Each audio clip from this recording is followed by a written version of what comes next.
Admiral Kim Tae-ho stood at the cracked window of the underground military bunker. His eyes were fixed on what remained of Seoul. Black smoke rose from buildings that once touched the sky. Fires burned across the city that he had called home. 50 million people had died in just a few hours. "Status report," he said, his voice low and steady despite the horror he felt inside. "Sir, we've lost contact with most major cities," replied Lieutenant Bay, her uniform dirty and torn. "New York, London, Beijing, Moscow, all hit at the same time. Our satellites show similar attacks across the globe." Admiral Kim closed his eyes for a moment. When he opened them, his gaze was hard like steel. "And the aliens?" "Their ships are still in position, sir. They hover over every major city. Our weapons have no effect on their shields. 3 days ago, life on Earth had been normal. People went to work, children played in parks, and the biggest worry for most was what to eat for dinner. Then the sky turned dark as massive ships appeared above Earth's largest cities. The ships were unlike anything humans had built. They were shaped like giant discs, black as night, with strange lights that pulsed along their edges. Each one was at least 5 miles across, blocking out the sun and casting shadows over millions of people below. World leaders had tried to make contact. They sent messages in every language, using all radio frequencies. For 24 hours, there was no response. Then a signal came through on all communication devices across the planet. The aliens called themselves the Voidwalkers. They had conquered 17 star systems before finding Earth. Their message was simple: surrender or die. "They consider us primitive," said Captain Park Ji-woo, entering the command room with a tablet in her hand. She was young for her rank, only 32, with short black hair and eyes that missed nothing. "The prisoners we captured say the Voidwalkers don't think we're worth keeping alive." Admiral Kim turned from the window. "Then why attack at all?" "Resources," Captain Park answered. "Our planet has water, metals, and minerals they want. They don't need the people." The room fell silent. Boink. The corner radio operators worked to contact any military bases still functioning. Maps on the wall showed red dots where cities had been destroyed. There were too many red dots. "Sir," Captain Park said, stepping closer to Admiral Kim, "I found something while examining the wreckage of one of their smaller ships." Admiral Kim raised an eyebrow. "Go on." "Their shields operate on a specific frequency.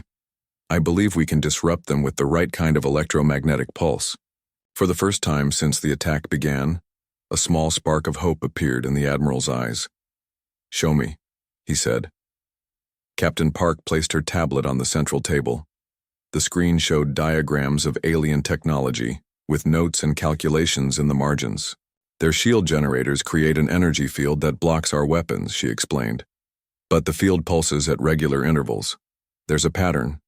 If we time it right and hit them with a powerful enough EMP burst, we might be able to create a temporary gap." Admiral Kim studied the information. He wasn't a scientist, but he had spent 40 years in military service. He knew an opportunity when he saw one. "How temporary?" he asked. "Seconds at most," Captain Park admitted, "but it might be enough to get a missile through." Admiral Kim straightened his back. "Get this information to all remaining command centers, and find me our best physicists. We need to develop these EMP weapons immediately." As Captain Park hurried to follow orders, a soldier entered the room. "Sir, we've received a transmission. The world leaders have gathered at the emergency facility, beneath the Himalayas. They're requesting your presence for an emergency war council." The journey to the Himalayan facility was dangerous. The Admiral's transport plane had to fly low, using mountains and valleys for cover. Twice they nearly collided with Voidwalker scout ships. But they made it. The facility was buried deep inside a mountain. It had been built years ago as a last resort in case of nuclear war. Now it served as humanity's final command center. Inside, representatives from every major nation sat around a large table. Many looked shell-shocked. Some had tears in their eyes. All looked to Admiral Kim as he entered. "Admiral," said the Secretary General of the United Nations, an older woman with steel-gray hair. "Thank you for coming. We need your military expertise. Madam, Secretary, Kim replied with a nod. I bring news. We may have found a weakness in the alien shields. The room came alive with whispers of hope. Explain, said the Chinese president, leaning forward. Admiral Kim shared Captain Park's discovery. As he spoke, he could see determination replacing despair on the faces around him. So we need to develop specialized EMP weapons, said the Russian. Prime Minister, how long will that take? Unknown, Admiral Kim answered honestly, but I have an idea who can help us. He turned to an aide. Get me Dr. Lee Hansol. She was working on energy weapons at the Korean Advanced Research Center before the attack. The search for Dr. Lee took hours. When they finally found her, she was treating wounded survivors in a makeshift hospital outside of Busan. Dr. Lee, Admiral Kim said when they brought her to the facility. Your country needs you. The world needs you. Dr. Lee was small in size but big in presence. Her eyes were tired but sharp.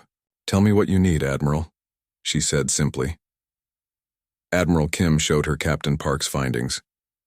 Dr. Lee studied them carefully, her mind already working on solutions.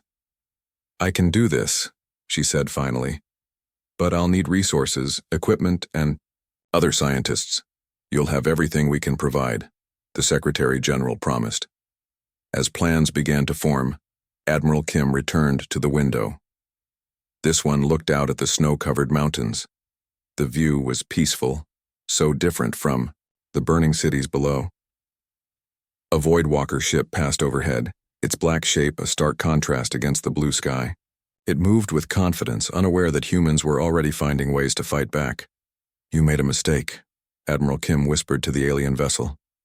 You should have learned about us before you attacked. Humans don't surrender easily. In the room behind him, world leaders and scientists worked together with new purpose. The Voidwalkers thought they had won. They thought Earth was defeated. They were wrong. Humanity was wounded but not broken. And now, they had a plan. The fight for Earth had only just begun. 2 weeks after the initial attack, Dr. Lee Hansol had not slept more than 3 hours at a time. Her research facility, once dedicated to clean energy studies, now hummed with activity as scientists and engineers worked to create weapons that could hurt the Voidwalkers. Try it again, she told her team as they prepared to test another EMP device. This was their 5th attempt. The previous 4 had failed. Before the invasion, Lee Hansol had been developing a new type of quantum propulsion system. She had been nobody special, just one of thousands of brilliant minds working to advance human technology. Now she was perhaps the most important scientist on Earth. Power levels stable, reported one of her assistants. Targeting system locked on the alien material. In the center of the testing room sat a small piece of metal salvaged from a downed Voidwalker scout ship. Captain Park Ji-woo had personally delivered it, along with all the data she had gathered.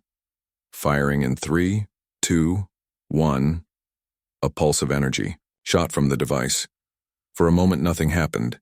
Then the alien metal began to glow and vibrate. Seconds later, it cracked down the middle. Dr. Lee's eyes widened. It worked, she whispered, then louder. It worked. The team erupted in cheers. Dr. Lee grabbed a phone and dialed the secure line to military command. General Yoon, she said when the call connected. We've done it. The EMP disruptor works.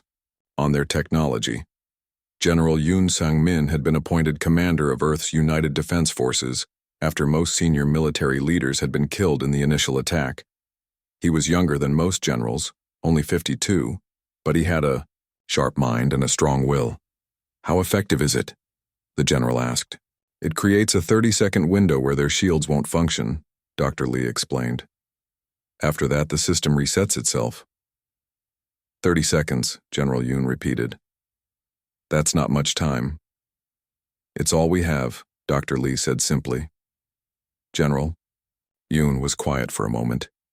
It will have to be enough. How soon can you produce these devices on a large scale? With the resources we have, 2 days for the first batch. Maybe a week for enough to outfit our remaining military forces. Make it happen, Doctor. I'll inform Admiral Kim and the world leaders. The plan they created was called Operation Thunderstrike. It was simple, but dangerous. Earth's remaining fighter jets and missiles would be equipped with the EMP disruptors. They would attack Voidwalker ships simultaneously around the world. If all went well, some of Earth's weapons would get through the temporarily disabled shields. Captain Park Ji-woo would lead one of the attack squadrons. As she prepared her pilots, she tried to appear confident. "Remember your training," she told the 20 pilots gathered before her. "The EMP will give us a 30-second window. We need to hit them hard and fast during that time." A young pilot raised his hand. "What if it doesn't work, Captain?" Captain Park looked him in the eye. "Then we die trying, Lieutenant, but it will work. I've seen the test results myself." 48 hours later, fighters and missiles launched from hidden bases around the world. Operation Thunderstrike had begun. Captain Park led her squadron toward a Voidwalker ship hovering above what was left of Busan. Her heart pounded as they approached, but her hands were steady on the controls. "All units, arm EMP disruptors," she ordered. "Fire on my mark." The alien ship loomed ahead, massive and threatening. It had not moved since destroying the city below. The Voidwalkers were so confident in their shields that they did not even try to evade the approaching human aircraft. 3, 2, 1, mark. 20 EMP disruptors fired at once, hitting the alien shield in the same spot. For a terrible moment, nothing happened. Then Captain Park saw it. A ripple in the shield, a momentary weakness. "Now, fire everything." Missiles streaked toward the alien ship. This time they did not bounce off the shield. They passed through and struck the hull, directly. Explosions bloomed across the surface of the Voidwalker vessel. "Direct hits," shouted one of the pilots. "We got through." The alien ship listed to one side. More explosions erupted across its surface as systems failed. Slowly, the massive disk began to fall. "Pull back," Captain Park ordered. "Get clear." Her squadron turned away just as the Voidwalker ship crashed into the sea. The impact sent water hundreds of feet into the air. When it settled, only pieces of the alien vessel remained floating on the surface. Similar scenes played out around the world. In North America, a Voidwalker ship crashed into the Rocky Mountains. In Europe, another fell into the Mediterranean Sea. In China, 2 alien vessels collided when one lost power and drifted into the other. For the first time since the invasion began, humanity had struck a real blow against the aliens. In the command center beneath the Himalayas, cheers erupted as reports came in. 6 confirmed kills, reported Admiral Kim to the gathered world leaders. 3 more heavily damaged. The Secretary General smiled for the first time in weeks. This is a turning point. But the victory was short-lived. The Voidwalkers adapted quickly. When human forces tried the same attack the next day, the alien shields were stronger, more resistant to the EMP disruption. Worse, the aliens launched a second wave of attacks. This time they targeted Earth's infrastructure, power plants, water treatment facilities, agricultural centers, anything that helped humans survive. "They're changing tactics," General Yoon told the War Council 3 days after Operation Thunderstrike. "They've realized we can fight back, so now they're trying to starve us out." The situation grew desperate. Without power and clean water, millions more died. Disease spread through refugee camps. Food became scarce as farms were destroyed. But in hidden bunkers and mountain bases around the world, humanity continued to fight. Scientists studied every piece of alien technology they could find. Engineers built new weapons. Soldiers trained for the next battle. Dr. Lee worked tirelessly to improve the EMP disruptors. "If they can adapt, so can we," she told her team as they redesigned the devices.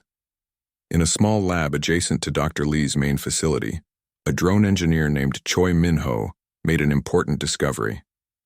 He had been examining the navigation system from a downed alien scout ship when he noticed something strange.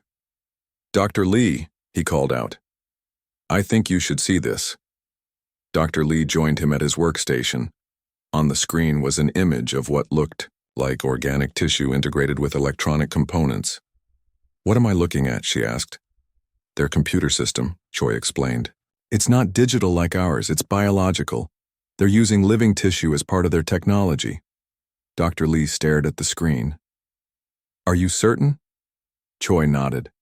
Absolutely.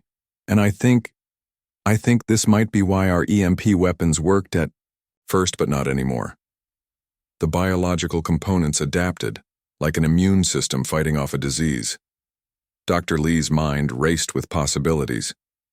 If their systems are biological, then maybe we've been approaching this all wrong. Maybe we need to think less like engineers and more like doctors. Choi finished her thought. Or virologists. For the first time in weeks, Dr. Lee smiled. She grabbed a secure phone and dialed General Yoon. General, she said when he answered. We've found something. The Voidwalkers' weakness isn't in their shields or their weapons. It's in their computers, and I think we can use it against them.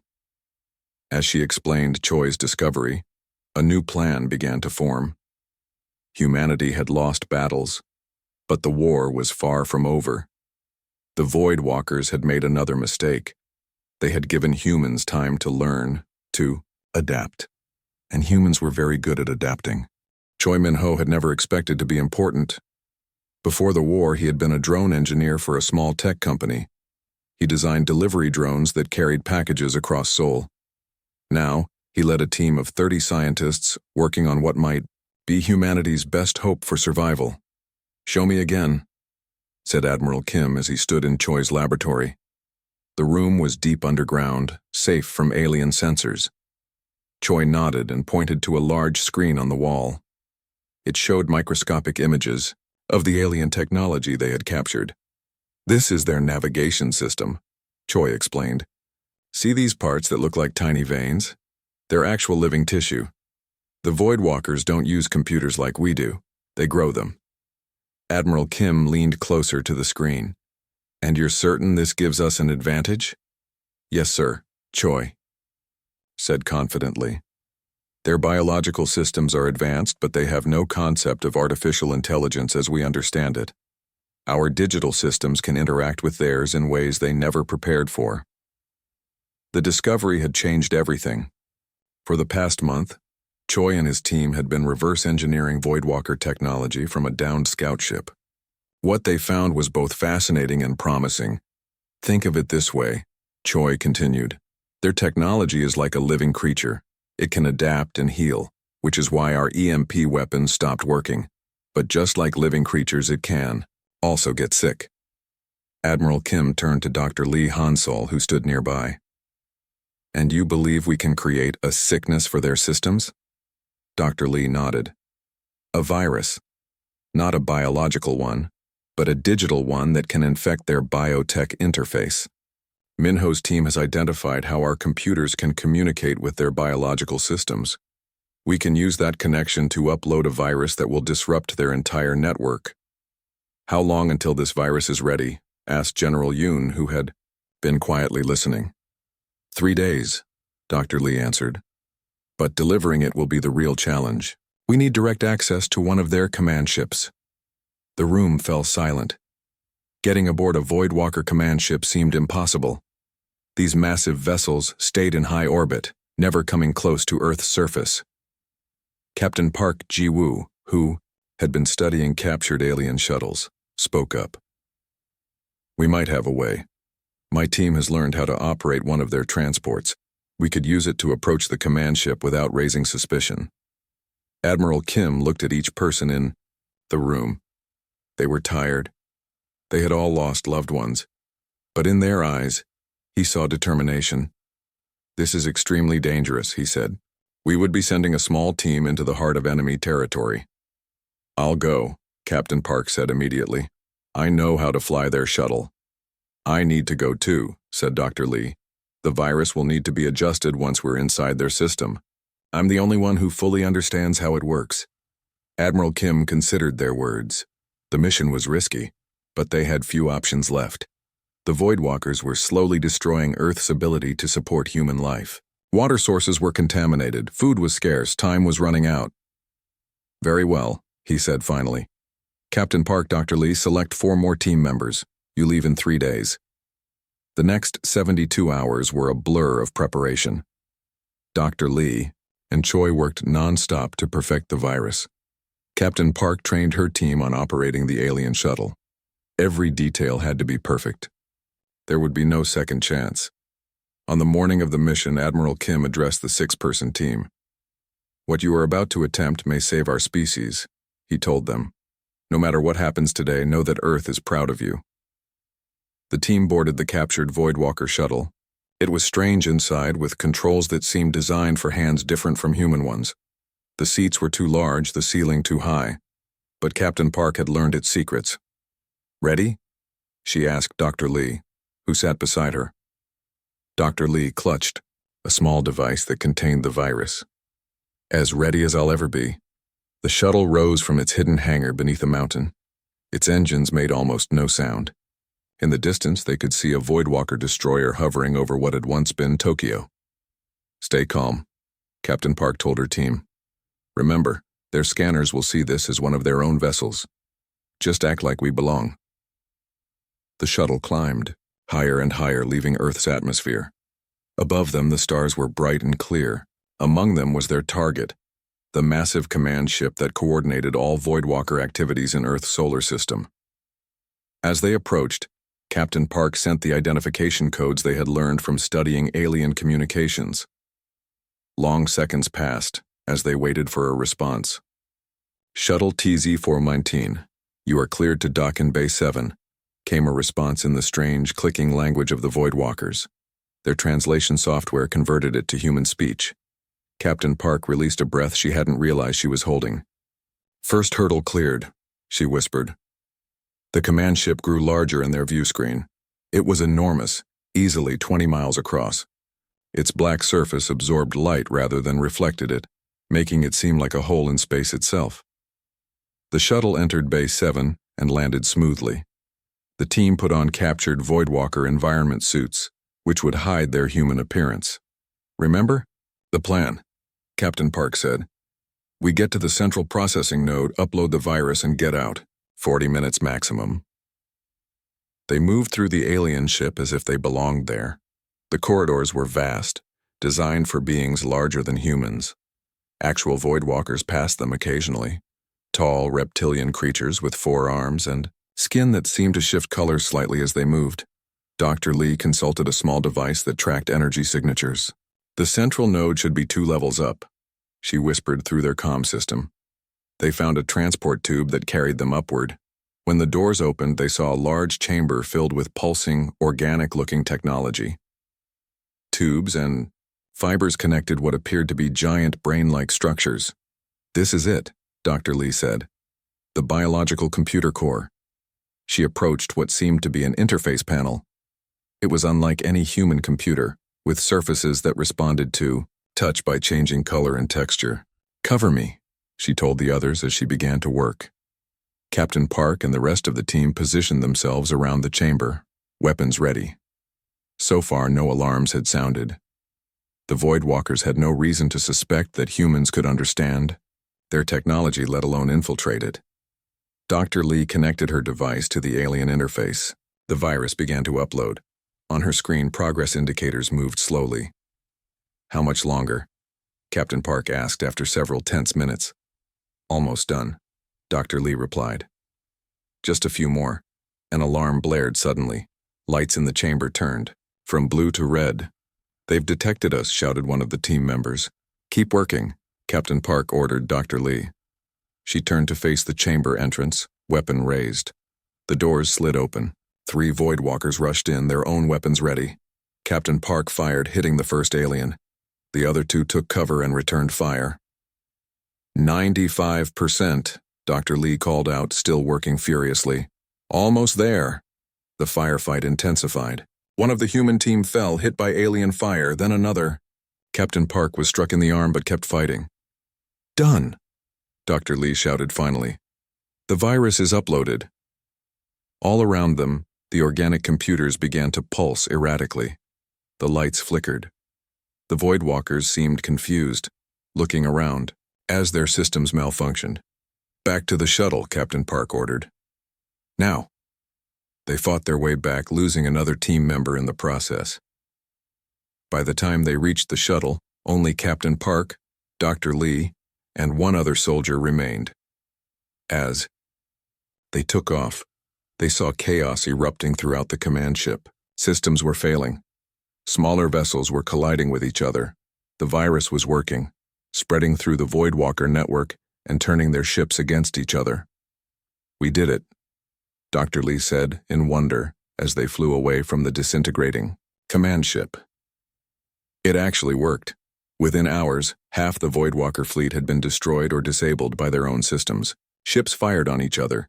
Navigation systems failed, causing collisions. Life support shut down on some vessels. For the first time since the invasion began, the aliens sent a message requesting talks. They had severely underestimated humanity's resourcefulness and were now paying the price. As the shuttle returned to Earth, Captain Park looked at Dr. Lee. They were injured and exhausted, but alive. More importantly, they had given Earth a chance. "The Admiral was right," Captain Park said quietly. "They made a mistake when they attacked us. They should have learned about humans first." Dr. Lee nodded. "Perhaps now they will." 6 months had passed since the virus attack on the Voidwalker fleet. Earth had changed in ways no one could have imagined before the invasion. Cities were being rebuilt. Farms were growing food again. People were starting to hope. In underground facilities around the world, scientists and engineers worked day and night to understand and improve upon alien technology. Every captured ship, every piece of equipment was studied and taken apart. Humans learned quickly. Admiral Kim stood in a vast hangar beneath the Rocky Mountains. Before him was a sight that would have seemed impossible a year ago. 5 spacecraft, each the size of a naval destroyer, waited for their first mission. They were a mix of human and Voidwalker technology. "Are they ready?" he asked General Yoon, who stood beside him. "The crews are trained, the engines are tested, the weapons are loaded," General Yoon replied. "They're as ready as they'll ever be." Admiral Kim nodded. "And our other ships? 7 more are ready in Asia, 5 in Europe, 3 in Australia, all built using the same hybrid technology." It had been Dr. Lee Han Sol who first figured out how to combine human computers with Voidwalker biotech. The result was better than either technology alone.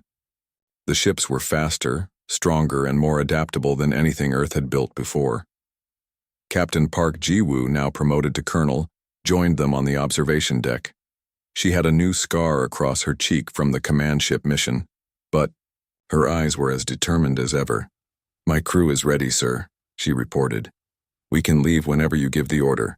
Admiral Kim looked at the ships again. "And the special weapon?" "Installed and tested," Colonel Park confirmed. "If we need it, it will work." The plan they had developed was bold, perhaps even reckless, but after what Earth had suffered, boldness was needed.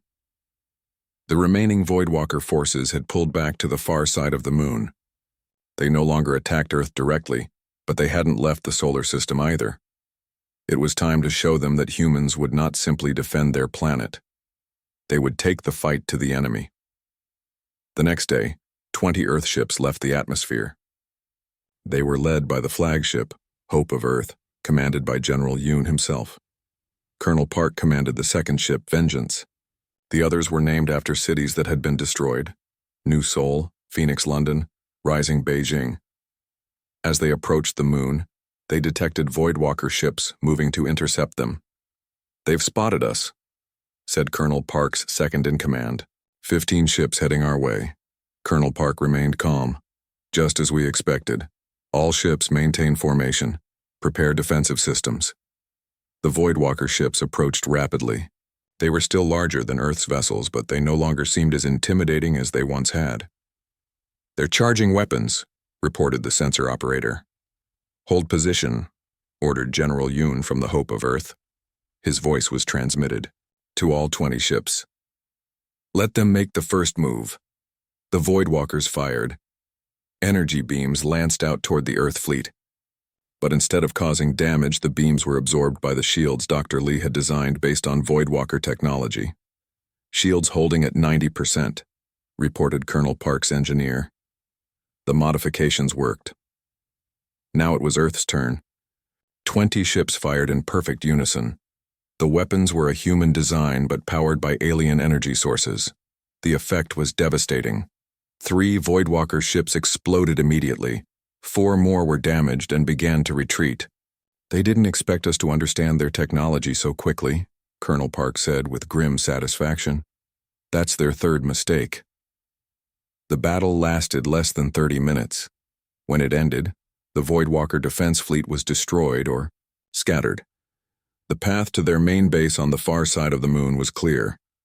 All ships, proceed to Phase 2, ordered General Yoon. The Earth fleet moved into position around the Voidwalker lunar base. It was massive, covering nearly 50 square miles of the moon's surface. Sensors showed thousands of aliens inside, along with factories and shipyards. Open a channel, General Yoon commanded. All frequencies, all languages they might understand. When the communication system was ready, he spoke clearly and firmly. Attention Voidwalker forces. This is General Yoon Sang-min of Earth's United Defense Force.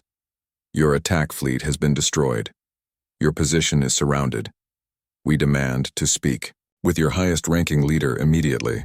For several long minutes there was no response. Then a transmission came through. On the main screen appeared a Voidwalker larger than any they had seen before. Its scales were pale, almost white, and 6 eyes blinked at them from a face that seemed ancient. I am High Commander Vexnar, it said in a voice that sounded like rocks grinding together. You have surprised us, humans. We did not think you capable of this.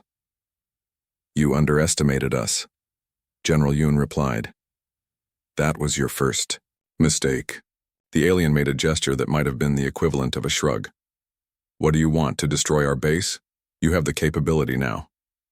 We want more than that, said General Yoon. We want to end this war on our terms.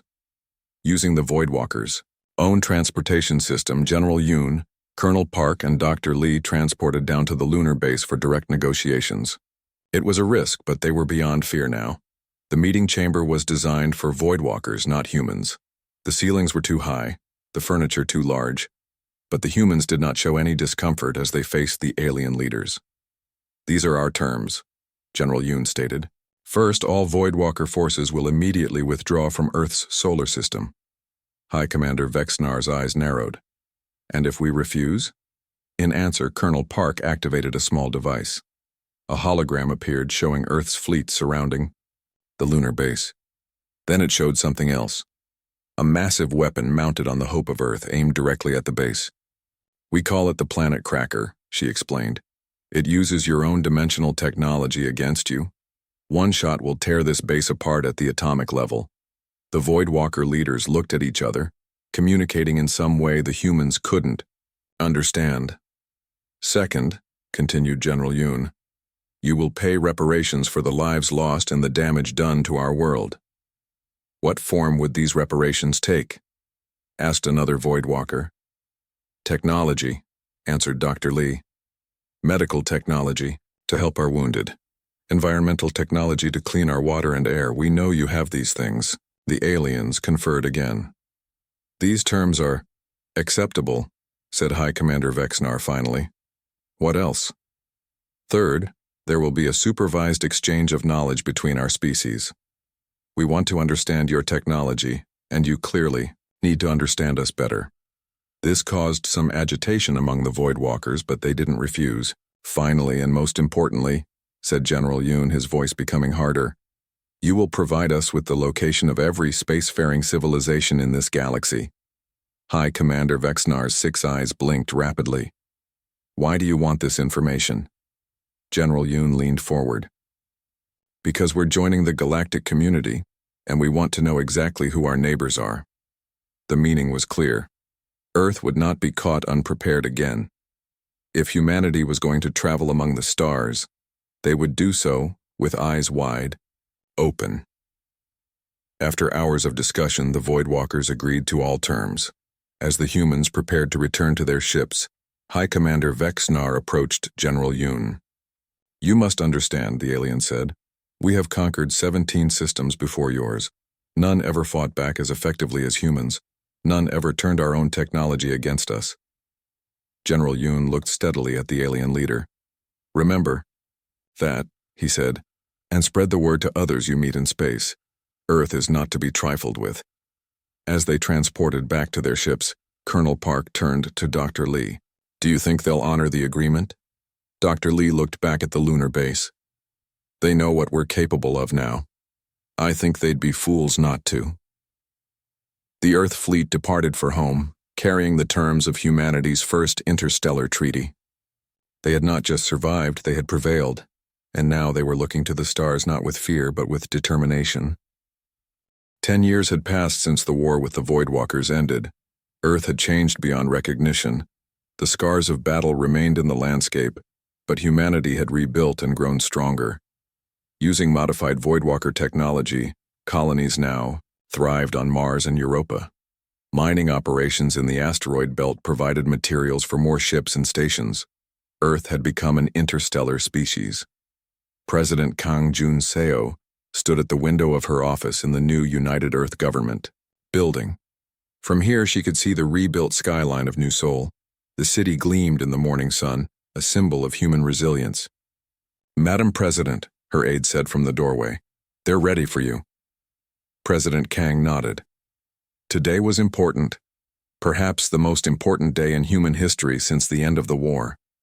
Representatives from 37 alien civilizations had arrived for the first Galactic Summit held on Earth. The summit had been her idea, a way to establish Earth's place in the wider galactic community. Is Admiral Kim already there? She asked. Yes, Madam President, along with General Yoon and Dr. Lee. President Kang took a deep breath and straightened her jacket. She had been a local governor when the invasion began. Now, at 56, she led a united planet. The war had changed everything, including how humans governed themselves. Old rivalries seemed petty after facing extinction together. The summit was held in a massive hall built specifically for the occasion. The ceiling was high enough to accommodate the tallest alien species. The air mix could be adjusted in different sections to help various beings breathe comfortably. Translation devices ensured everyone could understand each other. As President Kang entered, all eyes turned to her. The alien representatives were diverse beyond imagination. Some had multiple limbs, others floated rather than walked. Some were smaller than human children, while others towered 12 feet high. All watched her with their own version of curiosity. She took her place at the center of the speaking platform. Behind her stood Earth's military leaders, scientists, and diplomats, the heroes who had saved their world. Above them all hung a large memorial wall with the names of billions who had not survived to see this day. Representatives of the galaxy, President Kang began, her voice calm and clear. I welcome you to Earth. Many of you have traveled great distances to be here. Some of you we have established trade with over the past decade. Others, we are meeting for the first time today. She paused, looking across the gathered aliens. 10 years ago, our planet faced extinction. The Voidwalkers attacked without provocation, killing billions of our people. We were not then a spacefaring civilization. We had no ships, no colonies, no defenses against such an attack. The representatives shifted uncomfortably. The story of Earth's war with the Voidwalkers had spread throughout the galaxy. It had become a cautionary tale. But we fought back, President Kang continued. We adapted, we survived. And in the process, we learned something important about ourselves and about the galaxy we now inhabit. With a gesture, she activated a holographic display. It showed Earth as it appeared from space, beautiful and blue.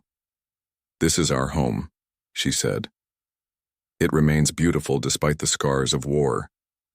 But now, it is not our only home. The image changed to show Mars with its growing domes and cities, then Europa with its underwater colonies, then the massive space stations orbiting Jupiter and Saturn. In 10 years, we have done what many civilizations take centuries to accomplish. We have become a multi-planet species, and we are still expanding, still growing, still learning. Now the hologram showed Earth's defense network, orbital platforms capable of destroying fleets, planetary shields that could withstand bombardment, and most intimidating of all, the dimensional disruptors that could sever faster than light travel routes. Let me be clear about why I have called you here today, President Kang said, her tone becoming more serious. This is not a threat, but a promise. Earth seeks peaceful relations with all civilizations. We want to trade, to exchange knowledge, to grow together. She stepped forward, her eyes moving from one alien representative to another. But let our history with the Voidwalkers serve as a lesson. We sought peace but prepared for war. We were attacked, we suffered, we adapted, and we prevailed. The hall was completely silent now, even the translators seemed to pause. Respect our boundaries, engage with us honestly, and you will find no better friend than humanity, she continued. But attack us again? She paused, allowing her gaze to sweep across the alien dignitaries. And you will cease to exist. Not just your fleets, not just your armies, but your civilizations themselves. It was not an idle threat. The data provided by the Voidwalkers had given Earth the locations of every major species in the galaxy. Human scientists had studied this information carefully, identifying potential threats and allies. This summit marks the beginning of a new era for Earth and for the galaxy, President Kang said, her voice softening slightly. An era of cooperation, we hope, but also an era of clear understanding. The weak are conquered, the strong survive, and humanity has proven itself very strong, indeed. After her speech, many of the alien representatives approached to speak with her. Some offered trade agreements, others suggested cultural exchanges. A few, the more warlike species, simply nodded with newfound respect. One tall, blue-skinned, alien with 4 arms bowed deeply before her. Your words were direct, President Kang, it said through its translator. My species values such honesty. We have much to learn from each other. We look forward to peaceful relations, President Kang replied with a smile.